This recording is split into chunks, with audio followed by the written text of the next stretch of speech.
Good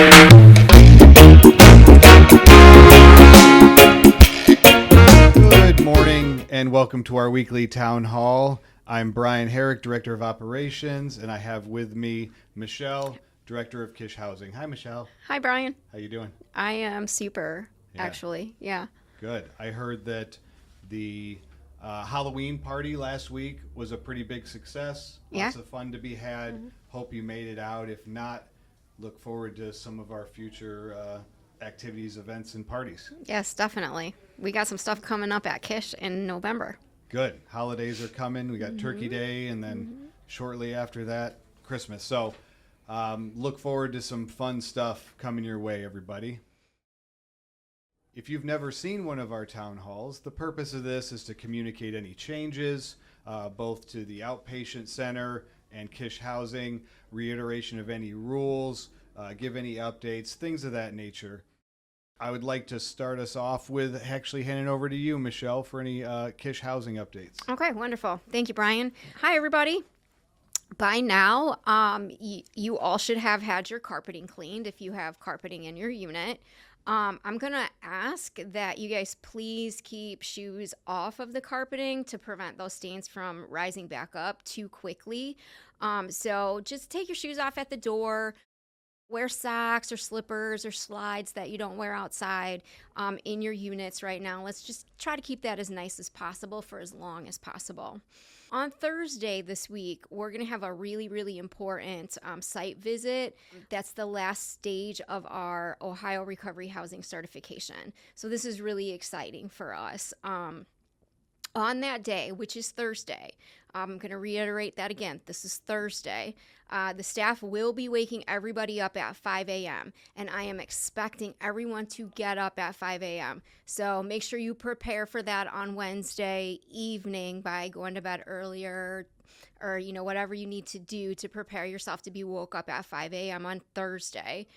Because I want to ensure that everyone has enough time to get ready for your day and make sure that all of your beds are made, the apartments are really neat and organized, the dishes are done and put away, medications are secured in lockers per our policy, the floors are clean, and the clutter is cleared. This is super important. I want everybody to think in terms of like somebody you really admire, like a celebrity or an athlete or something, is coming into your apartment to visit you and you want to make a great first impression. That's how I want those apartments to be left Thursday morning when you get on the vans. So pretty much any time I have company coming to my house, that kind of thing. Yeah. Okay.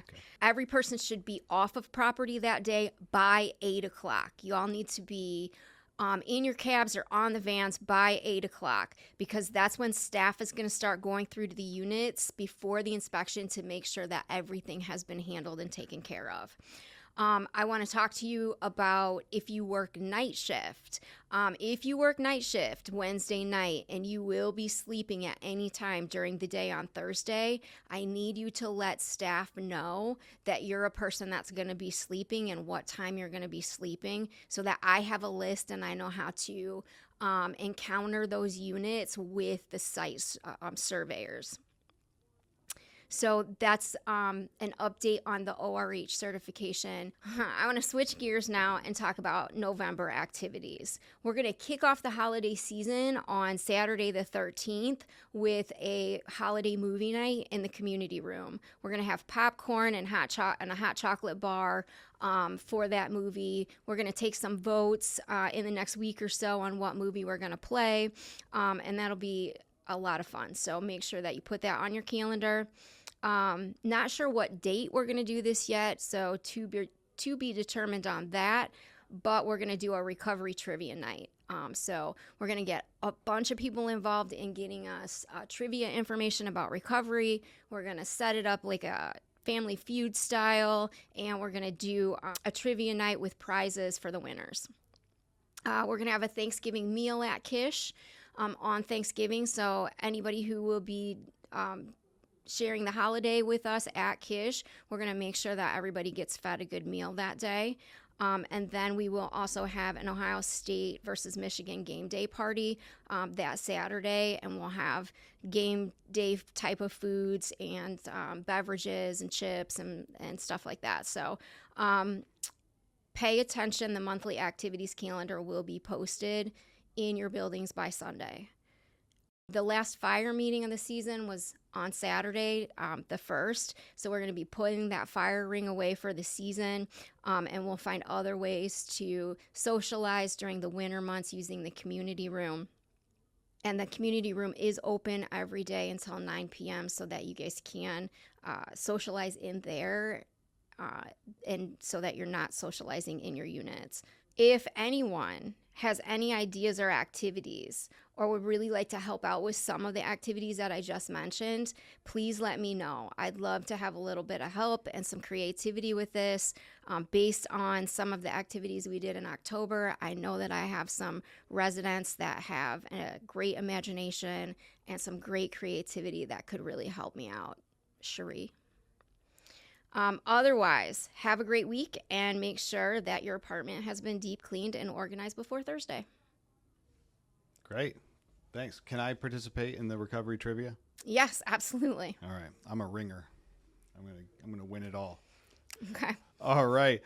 We also have some exciting activities coming up and different events and stuff at the outpatient center to be announced at a future date. I will announce, though, that thanks to a few of your peers that came forward, we're bringing back what used to be a staple here at Midwest, and that's our morning recovery meetings. It's going to be 12-step based in nature, peer-led. It's going to be in the mornings before the rest of the groups start. This was always a meeting that was looked forward to by clients in the past, and so we're going to bring that back. I know what you guys are going to ask, and I've already talked to Michelle.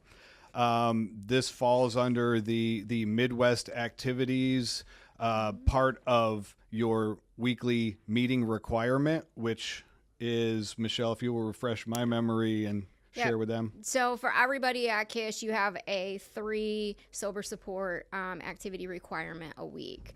One of those can be a Midwest activity, and the other 2 are required to be outside of Midwest. So if you choose to use one of the morning meetings for one of your sober supports during the week, that's fine. Yeah, but of course, you're absolutely encouraged to do more than that. If I do the bare minimum, I'm going to get bare minimum results. So you get out what you put into it. I hope everybody attends this morning meeting. A fairly big announcement. Here at Midwest, we are always focused on safety, compliance, and continuous improvement. And as such, we need to make an adjustment to some of our group times so that we maintain compliance and all of that. So for IOP and PHP, starting on Monday the 10th, that's a week from today, we are going to be extending 15 minutes onto each IOP and PHP group, okay? What that looks like is IOP 5 a.m. group will run from 9 a.m. to 11:45. PHP AM group will run from 9 a.m. to 12:15. IOP 5 p.m. will continue to start at 12:30 as it does now, and will go until 3:15. PM PHP will run 12:45 to 4. It'll still end at 4 o'clock. And then transportation will continue to run as it always does. I know some of you are grumbling right now about 15 minutes.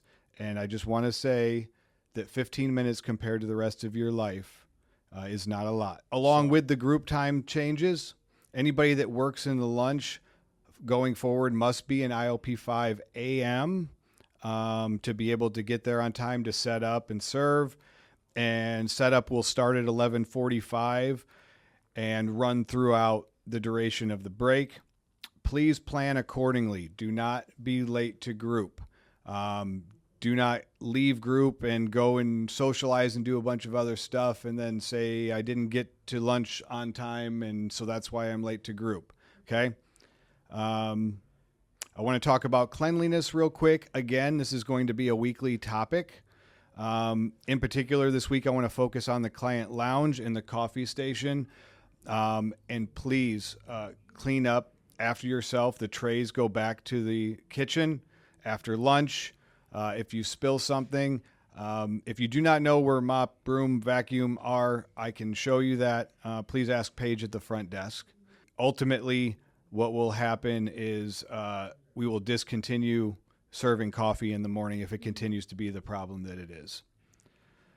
And finally, if you've never seen one of these town halls before, it's probably because you came in as a new intake since our last one. So welcome from all of us here at Midwest.